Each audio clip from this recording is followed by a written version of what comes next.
Welcome to Outdoor Adventures with Jayson. Each week I bring the world of hunting, fishing, and conservation to you. From the great hunting and fishing opportunities found in the Americas to the dream safaris located on the dark continent and beyond. I'll introduce you to those who are already out in the field living every outdoor enthusiast's dream, as well as outfitters and gear manufacturers that can make those dreams your reality. Please go out and take this time to be very diligent about the legislation that's going on with that will affect our public lands. Those are our public lands, not public lands that we want to be ever sold off. We want them for the people to use and enjoy. Get out there. Join groups like Backcountry Hunters and Anglers, and my personal favorite, National Wild Turkey Federation. They're preserving the lands for the benefit of turkeys. That land then benefits the other species that live there. So go to nwtf.org, check it out, join. They've always got some neat promotions going on when you get your membership. Thank you and enjoy this episode. Welcome to this week's episode of Outdoor Adventures with Jayson. Real excited today. Today I've got Shaine Reece on the phone, and Shaine is up in Kalispell, Montana, and he has the show Silent Draw Outdoors, which you can find on both Vimeo and some older episodes on YouTube. Shaine, how are you doing? I'm doing well. How are you doing? Oh, great. I really appreciate your time and coming on the show today. For the folks that aren't familiar, tell everybody a little bit about Silent Draw Outdoors, if you would. Well, Silent Draw Outdoors was basically a dream of mine that I wanted to do something different in the outdoor industry and something different in outdoor television.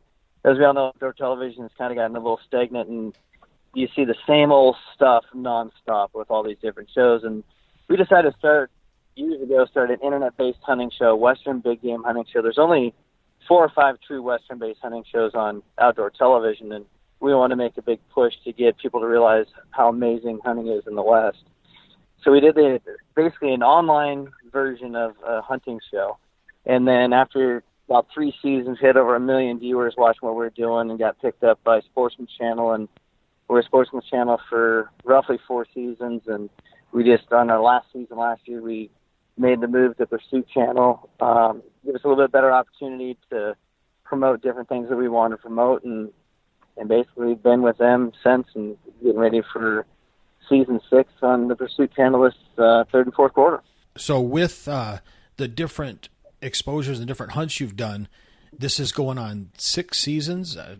You start to get a pretty good catalog of past hunts. Can you remember one that is probably your favorite or the one that sticks out most in your mind? All of them every one of them for us is exciting because we want people to understand the adventure of the hunt, the reality of hunting. The goods, the bads, the, man, why did I do that? Or, man, I just blew that. Or the excitement of shooting something, that's a trophy. And to us, a trophy is anything that you pull that trigger on is considered a trophy to us. And granted, we've shot massive animals. I mean, I've got the number 2 bear ever killed in the world, the number 2 bison ever shot in the world with a bow. 380-inch bull elk. I mean, we've got them all. But it's the adventure of the hunt, and that's what we try to push to people is it doesn't matter the size of the horn. It's about the adventure of the hunt, the friends that you're with, the family with, and just enjoying God's country and just enjoying the outdoors. And so I can't really say a hunt that I really like the best. I mean, we had some cool ones. I mean, we went to the Northern Arctic on a do-it-yourself caribou hunt. It was a 10-day drop camp. We were 127 miles north of the Arctic Circle, and it was an amazing hunt that I'll never forget. I remember when I shot my caribou, I grabbed my GPS, and I was literally like 130 miles from the Russian border. That's how far north we were. Wow. But it's stuff like that. It's just, just the adventure stuff that really allures me. Well, I want to take you back to a hunt that I happened to find on not your Vimeo channel, but on your YouTube channel. And I think you just mentioned it. You were absolutely blessed to be able to go out on the Blackfoot Reservation for a bison. Tell me how that happened. Yep. So basically what happened is I have growing up in the state of Montana as a young kid, I've studied every book on Native American history because it's really an amazing culture, especially, back in the 1800s, just how they, shooting buffalo with a sinew string and a flint broadhead, and just the efficiency of the hunt and just the survival tactics and stuff that they had. And the Blackfoot is one of the ones that are a major Native American Indian tribe here in the state of Montana. And I basically knew some people there, and I said, hey, I'd always want to do something really amazing to honor you guys' culture and your history. And buffalo is one of the big things that you guys did. And there's a buffalo coalition that started here in Montana, now it's spreading across the country, where Native American Indians are trying to get bison as a free-ranging animal again. And so the Blackfoot is one of them. So they have 1.5 or 1.4 million acres that they have basically free-range bison. They're non-farmed animals, they're just wild bison that roam on the reservation. And so talked to them, and they're like, hey, we definitely want to do something. And I said, the only stipulation I have is this: I want to be able to shoot my bow, but I want to honor you guys as much as I can. I want to do every custom that you did during the hunt, before the hunt, after the hunt, and really honor your history and your culture. And as you see on that video, I mean, it was like a National Geographic movie. I mean, it was really amazing. And I was fortunate enough to basically spot and stalk and belly crawl within 30 yards of 7 giant bison, and got blessed of shooting just a sheer giant. And the nice thing is we donate the money back, or the meat back to the tribe, and so the elders were fed, and we're able to give back to them for allowing us to come and do an amazing hunt with them. Yeah, that's just an incredible hunt. And the buffalo that you took, is that the number 2 in the world? Yeah, if you can see, the downfall is there's only 2 areas in the United States that actually classify for any record book for free-range bison. The herd out of Yellowstone National Park obviously is one of them, and there's another spot down in Utah. So technically I cannot score him because, I mean, I could petition to do it, but if you scored him out, he would rank number 2 in the world. Yeah. Wow, it is. He's huge on the video. Oh, he's giant. It was funny, after we harvested him, that hunt was kind of cool because we had probably 15, 20 people that wanted to see us, because a lot of them have never seen anybody ever harvest a buffalo with a bow before. And so I had, Fish and Game there, because they wanted to watch what was going on. We had guides, and then we had landowners that had heard about it and were trying to kind of watch. But after we harvested it, we did the tradition, of getting ready to keep it and taking a bite of the liver and a piece of the kidney, and so we did all these things with him. And the buffalo was so big that we could not move him to skin him, and we ended up calling some people who had basically a 1-ton pickup with a round bell loader, and it took 3 attempts to get him in the back, so he kept breaking it. So we ended up getting another guy with another winch and did this whole pulley system to literally get that buffalo up on the back of a truck so we could take him someplace where we could actually skin him and process the meat. Wow. 20 plus years ago, I lived in a little town on the edge of Glacier National Park called St. Mary. And during my time there, met a lot of people off the Blackfoot Reservation that were just fantastic to talk with, and had a chance to head up to that head smashed in buffalo jump. Oh, yeah. Just the whole culture, the whole history of that area, going over by Chief Mountain, all of it was just, it's one of the most beautiful places I've ever seen. It's amazing, and the people are just awesome, and to be able to honor them and to show people their culture and just what they did and the perseverance. I mean, we got to talk to the elders of the tribe, and we got to talk with them. And in that video, you actually hear them talk about, what the buffalo truly meant to them. Mm-hmm. Yeah, very cool. And then one thing I like about your episodes is you'll use anything. You're not a archery snob where you don't look at firearms or don't look at anything else. And you took a turkey with crossbow.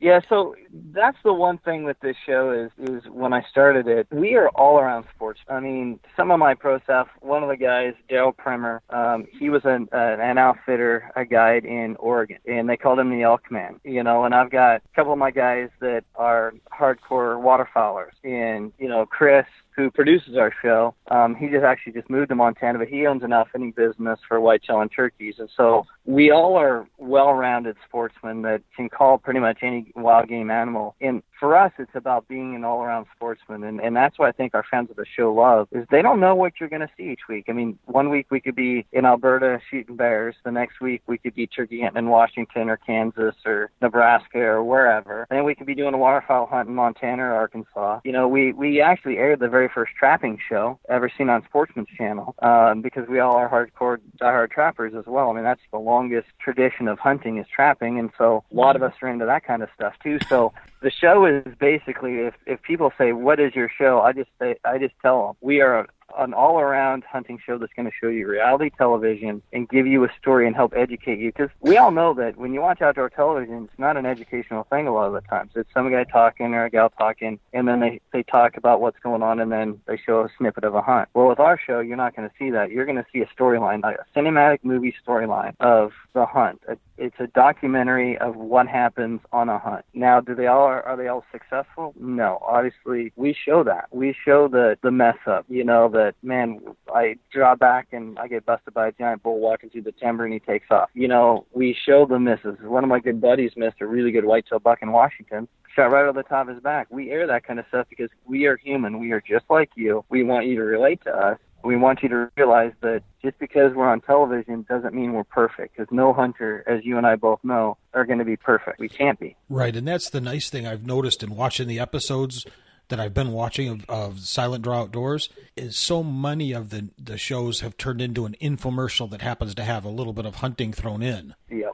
You do talk about the products you use, which is great, but you don't focus on them. You focus on the story. Exactly. Well, and that's what hunting is about. I mean, our sponsors, I mean, I've got some great sponsors, don't get me wrong, and I've had long-term sponsors. Yes, their products are showing, and yes, if you ask me, hey, what's your bow of choice, I'm going to flat out tell you. And that's the one difference between me, is I always tell my fans, if you see me shooting something, it's because I truly believe in what that is. I use that product. If I wasn't in having an outdoor television show of my own, I would still be using these products. And our sponsors understand that, so I don't have to hard sell you and hard sell our fans and watch an infomercial of our show, because people know what we shoot because they see it, they visually see it, and they know we use it for a reason, because it's, in our minds, the best on the market and what we feel comfortable enough to hunt with each and every time we go out. Again, I apologize. I've not seen all the episodes that you have out there on both Vimeo and YouTube. Tell me, have you done hunting mostly in the United States and Canada? I didn't see. Did you happen to head over to Africa at all for any bow hunting?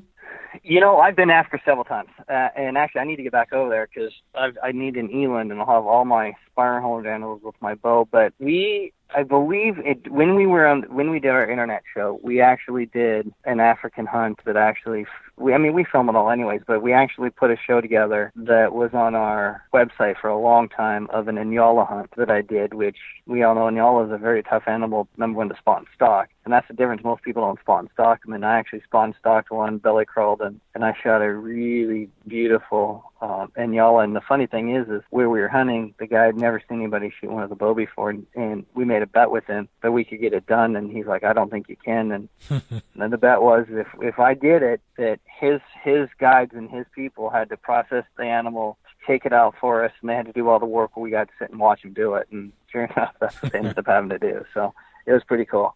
Well, that's neat. Now I've been to Africa once and took a number of animals, but like you just said, eland and Nyala are my two that I absolutely can't wait to get a chance at. Oh, they're amazing animals. I mean, I always tell people, because I've been there, I think 3 times now. I've been there 3 times and said I need to get back. But I always tell people, if you're going to go to Africa, have a couple animals that you truly, in your mind, this is something that I want to go after, but then keep your mind open, because you're going to see things that you've never seen before that are really cool. Like, for example, for myself, I never thought in a million years I'd want to shoot a Gemsbuck.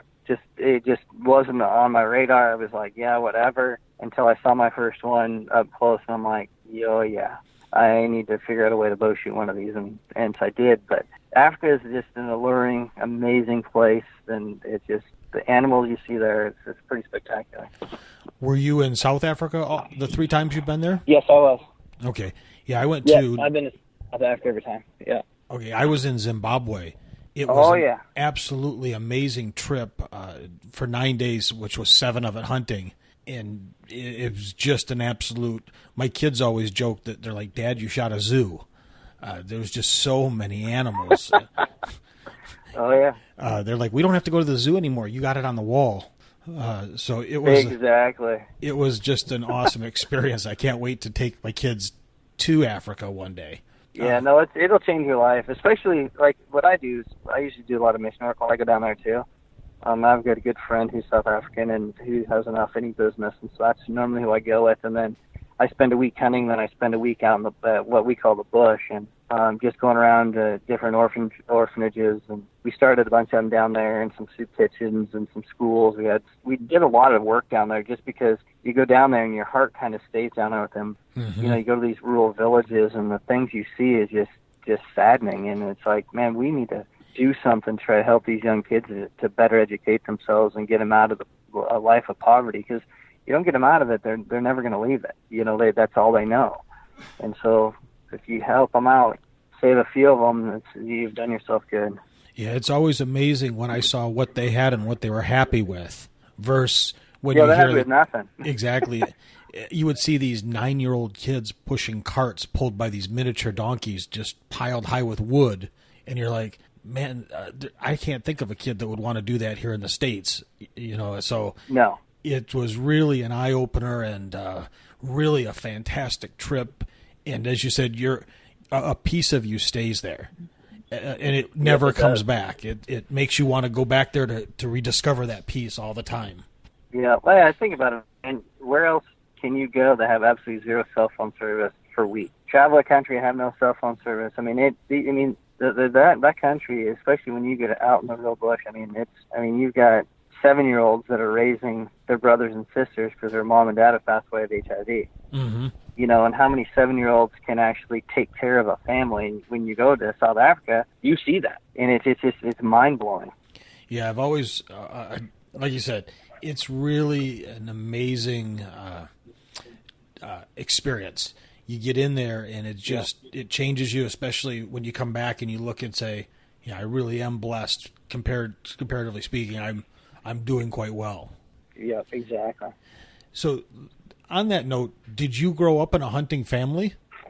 You know, I did. I grew up in an extremely poor family, and I was the speaker at an 8th grade graduation, and it was kind of, their motto was dream big, and I remember as a kid, I remember getting my first brand new pair of tennis shoes, and I think it was in 7th grade, because I mowed enough lawns and got a job to be able to afford my first brand new pair of shoes. And so hunting was our way of feeding our family. And I remember going out with my mom and dad as a young kid, and then when I got 13 years old, I was able to hunt for myself and, you know, to help provide for the family. And so hunting was instilled in me. It's not, you hunt for food for your family, to feed, to fill the table full of food. It was never about, hey, I'm going to be a trophy hunter and this and that. And so my mom and dad instilled that aspect of hunting is to provide food, and you need to learn how to be efficient. You need to get it taken care of so the family can eat. So yes, I did grow up in a hunting family. And was that there in the Kalispell area? No. So basically, well, I was born in eastern Montana. My dad was a school teacher, and so when I was 4 years old, we moved to a little town called Eureka, which is basically 65 miles north of Kalispell. So yeah, I did grow up in this area, but yeah, I grew up in a little small town up in northwest Montana called Eureka. Okay, so you were darn near to Canada. Yeah, it was basically 7 miles. So yeah, growing up, you were able to do mule deer, turkey, whitetail. That's all there, plus phenomenal fishing. Oh, yeah. Turkey, we didn't have turkeys until the Amish community started coming in, and then they started bringing some wild birds in in their area. And now, I mean, the weird thing is with us up here is northwest Montana, the strip between Kalispell, this little section through Kalispell through Whitefish, we are the only area in the entire state of Montana that have true purebred eastern turkeys. You go eastern Montana, south Montana, even up in Eureka, there's parts of Eureka that have Merriam's, and then Libby, which is 90 miles to the west of us, around Merriam. So I never really started turkey hunting until about 8-9 years ago, because I always tell people it's kind of like my elk hunting in the spring, because it's really what it's like to me, calling and getting close. And so I really didn't start doing that until about 8-9 years ago. And then, I'm one of these guys that I'm not going to stop until I'm super proficient at it, or I can go out and be successful. And so I really worked hard in my calling, my technique. And so, but yeah, I grew up in elk hunting, whitetail hunting, black bear hunting, mule deer hunting, antelope hunting. I mean, that's the things that we did. I've just myself gotten into the idea of turkey hunting. I've never done it before. I'm not proficient at calling, and I'm learning. Let me rephrase that. I'm trying to learn.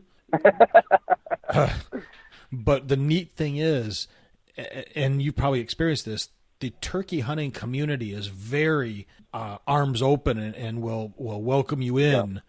Yeah. And so it's been really neat. And you say dream big. I says, geez. I said, what can I do? So I said, I've never shot a turkey before. I've seen them. I'm down here in South Texas, so I see Rios all the time. Oh, yeah. And when I was a kid growing up in Michigan, there really wasn't any turkeys. And then they were introduced and brought back, and now they're everywhere. So I decided I'm going to dream big, and I'm going to do the Royal Slam, or at least I'm going to attempt it. And for the listeners out there that might not be familiar with it, that's all 5 of the turkey subspecies. So I'm putting a game plan together here, and I'm going to do it with a crossbow. And nice. So that's my homage, or that's my idea. And somebody asked me, well, why? And I said, I don't know. Why not? But once I get that idea about turkey hunting, once it gets in you, it's really all-encompassing, or it's really a heavy thought process, I should say.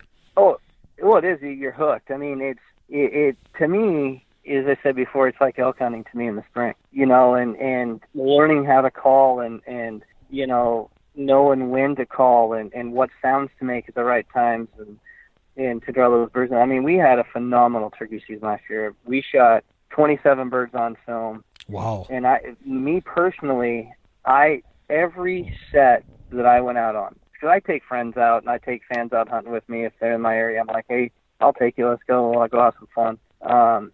Every set every time I set up, every day I killed a bird with somebody. I mean, I had the most phenomenal turkey season I've ever had. It was just, everything was put in place perfectly every time. The birds worked it perfect. All the guys made perfect shots. And, I mean, it just was a spectacular turkey season. And I can't wait for this year. I mean, I'm really excited because we're heading back to the World Turkey Hunt Championships again this year and hopefully try to win us a world title. And oh, fantastic. We've got hunts in Nebraska and Kansas and Washington and Montana and Minnesota. So we take our turkey hunting pretty serious now. Very cool. I'm going to be putting in for my other, just to make it that much more difficult on myself, I want to do all 5 of them in the United States. So I've been I'm starting to put in for the Gould's turkey in southern Arizona. Oh, yeah. And that's going to be a tough one to get, but you get that thing. You better let me know because that's an exciting hunt. Oh, you betcha. Everybody will know because they'll hear me screaming with joy if I get drawn for that tag. Yeah, that's awesome.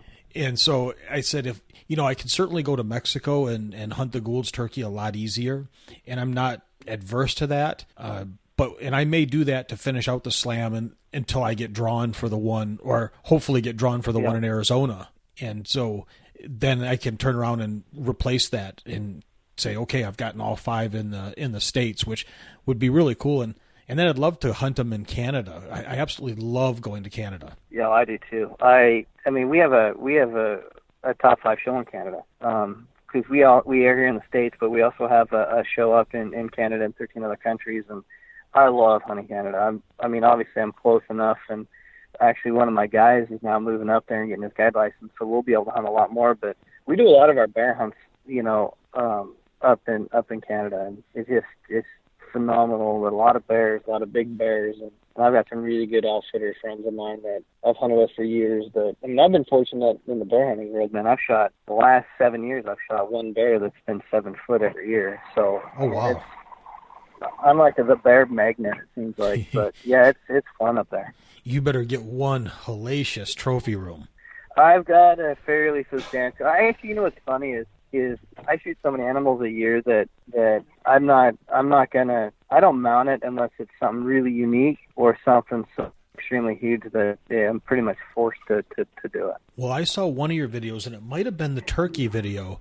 At the very beginning, you're talking and you're standing in front of the buffalo after it's been done at the taxidermist. And if I'm remembering right, it's on a pedestal stand. Yes, yeah, it is. It's I've got a couple of. But I think the one you're talking about is my red bird, my red phase Eastern turkey. No, I'm sorry, kind of a red color for the buffalo. Oh yeah, my buffalo. Yeah. My buffalo's on basically it's a pedestal, a half mount pedestal. And it's for anybody. Yeah, that's in my office. For anybody that wants to see just the most incredible mount, you got to check this video out. I'll put a link to it in the notes to the show, because if you do nothing else, watch the first few minutes just to see this buffalo mount. It's incredible. Yeah, it's pretty cool. It's funny when people come to my office. That's the first thing they migrate to, because they don't realize how massive of an animal that the bison is. I mean, they're huge. Well, and that's cool, because that's neat that you can have that in your office and not worry about somebody coming in and saying, "Oh, forget this, I'm out of here," because they're an anti-hunting. Oh yeah, well, we still get that every once in a while. But the funny thing is I always tell people everybody has their choice of what, if they like it, if they don't like it, and if you don't like it, I respect how you feel and your opinion on it, but you also got to respect my opinion and what we believe in. And to me, hunting is it's not just, hey, we're going to just go kill animals. No, we're going out and we're taking animals and we're donating it back to food banks like that. I shot a moose. I drew a moose tag in Montana. It took me 27 years, and I donated over 300 pounds of hamburger to a nursing home up in Eureka.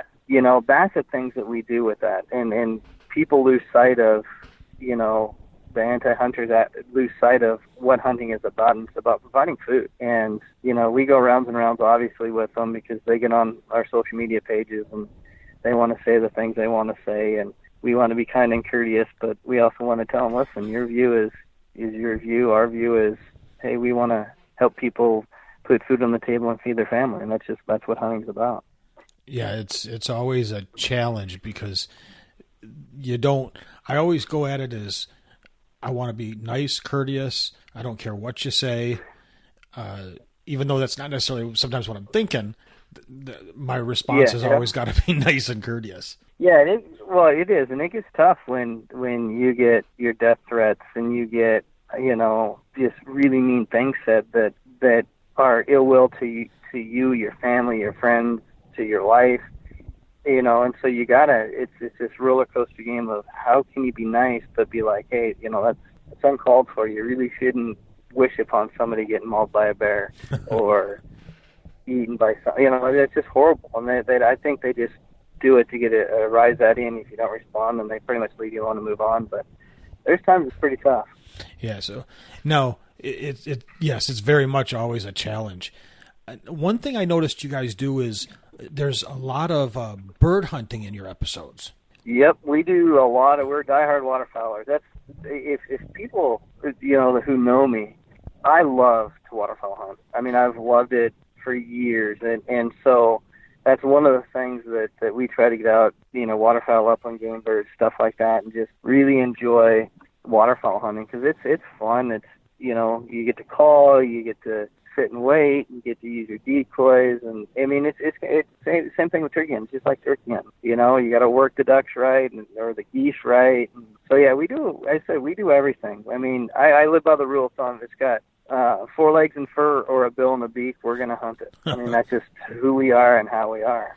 Now, you live in Kalispell, so you're right near Flathead Lake. Do you do a lot of episodes of the bird hunting and stuff down near Flathead Lake? Yep, we do. Yeah, we do a lot of it on the Flathead River. We got a bunch of sloughs that come off there. I got some really good hunting spots there. We do a lot of field hunting around the lake. We got a center of Kalispell, or south end of Kalispell is all agricultural. So you got your wheat farmers, your bean farmers, and stuff like that. And so we do a lot of stuff there. But we also go to Arkansas. We got some good friends of ours down there, and we try to at least go down and shoot one video, maybe 2 shows a year down there with those guys. And we just love our waterfowl hunts. Fantastic. I'm not a bird hunter, like duck hunting and everything. I've just never gotten into it, but I know it's an absolute. People that do it love it. So it's neat to see with I think you had swans, and not swan. Was it swan hunting or goose hunting? There was so many good videos. Well, we do them both. Yeah, we've swan hunted. We've showed several swan hunting shows, and I say we're fortunate enough that we're one of the only states that you can actually draw for a swan tag. It's one tag a year. Unfortunately, I haven't drawn for the last 2 years. I'm kind of bummed out about it, but we have one of the major flyways for tundra and trumpeter swans.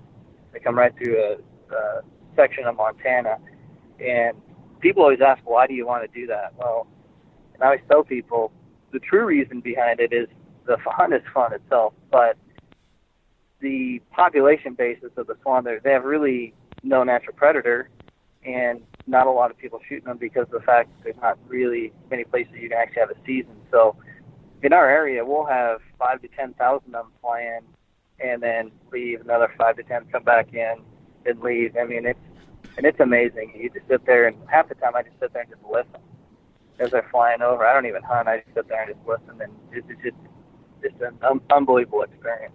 Very neat. So you can be drawn for one swan a year in Montana? Yes, you can. Yep. Okay. Yeah, that's down here. We have the Sandhill Cranes, and can those be hunted out in Eastern? We can hunt them here too.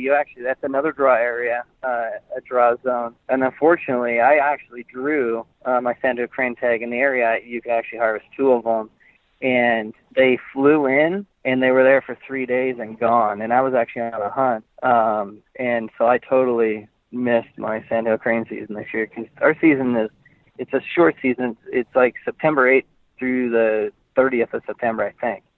And then you just got to wait and hope that they show up during that time frame. And by the time they showed up and gone, the season was over and they were long gone. So I was bummed out. Oh, I bet. I have not had a chance to hunt them yet, but I was out hunting deer one year, sitting in the blind, and I heard this racket coming and didn't know what it was. And it kept getting louder and louder and louder, and then all of a sudden there must have been 300-400 of those Sandhill Cranes that flew over top of me. Oh, yeah. And so, yeah, they call them the ribeyes of the sky. If you ever get the chance to have one and you get a tag and you harvest one, it's like eating a ribeye steak. And that's what I've heard. I'm looking forward to. Phenomenal. Yeah.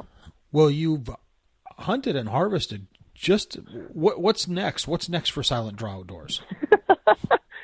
I mean, honestly, if I had a bucket list of animals, I still want to head up to Alaska. I still want to shoot a brown with my bow and a muskox. So those are the 2 things that, for me, that I really want to do at some point in my life.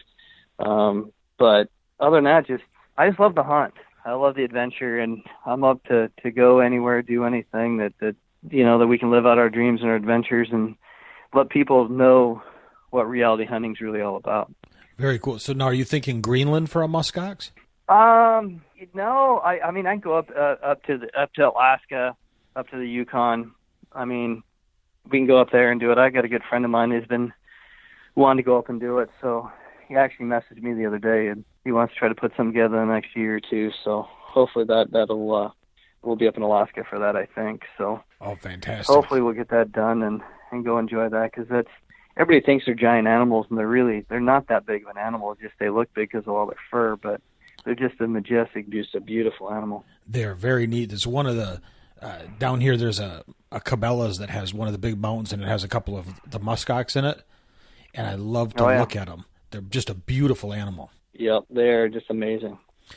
Well, great. So tell folks again what channels can they catch Silent Draw Outdoors on? So right now we are a Q3, Q4 show on Pursuit Channel. So come this June, you'll actually be able to get on where our primetime air time. We are 4 days a week, but our primetime spot is Tuesday nights, 9:30 Eastern Standard Time. You can get on our Facebook page. We also have a Vimeo page. You mentioned a YouTube page that we had some hunts on there. We're also starting our own Roku channel. And we're actually working with a couple other digital media format companies to launch Silent Draw Outdoors and some other digital formats. So pretty much anytime you want to watch the show or catch up on the show, you're going to have avenues to actually get to watch what we've done in the past and what we're going to be doing here in the future. Well, fantastic. In the show notes, I'll have links to the Vimeo and the YouTube channel. I'll also have links to your Facebook page and then your website.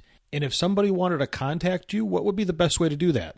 Message me on Silent Draw Outdoor Facebook page. That's the easiest way because we always giving away stuff from some of our good sponsors, and so we do question and answer stuff. And easiest way is get on our Facebook page, tell all your friends and family, sign up, get on there, become a fan because we're giving away some really cool stuff. We're actually going to do a really cool. We did it last season, but this season we're going to do another question and answer. And if I read you send us in a question, anything to do with hunting, I'm going to respond to every one of you. So it takes me a little bit to get back to everybody because we're getting 4,000 to 10,000 questions a week. But I promise I'll get back to people. And then we pick one lucky winner a week to win a cool prize from one of our sponsors. And at the end of that 16 or 13 week show season, we're going to pick one grand prize winner who's going to win Grizzly Cooler, Garmin GPS, a Hoyt bow, just a bunch of stuff. Yeah, we're going to give away a giant prize package. There's going to be some optics in it. There could be an archery target in it for you. There's going to be a lot of stuff. So whomever wins this is going to be pretty pleased because they're going to win, $8,000 to $10,000 worth of hunting gear just by becoming a fan of Silent Draw through Facebook.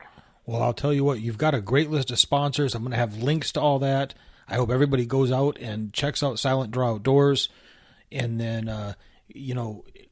enter the drawings. Geez, that's some great stuff and phenomenal prize packages. So you've got nothing to lose and everything to gain by seeing a great show. Yes, you do. I mean, the nice thing about it is this. If you want reality hunting and you just want to see guys that are just like you at home, who just enjoy the hunt and just enjoying being in the woods or being in the tree stand or being with their friends just out having fun, this is the show to watch.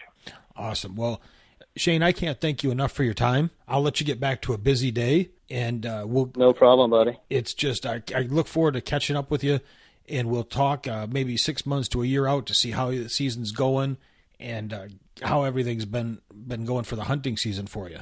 Sounds good. Yeah, we got some really cool stuff, man. We got this upcoming season. I mean, we've got a hound hunting video that I harvest just a monster mountain lion, and people are going to truly see some really spectacular stuff and some really cool stuff that we're excited to show everybody. Oh, awesome. Well, again, I can't thank you enough for your time. You have a fantastic afternoon. I appreciate it. Hey, no problem. I appreciate your time, too. Thanks, bud. Thank you.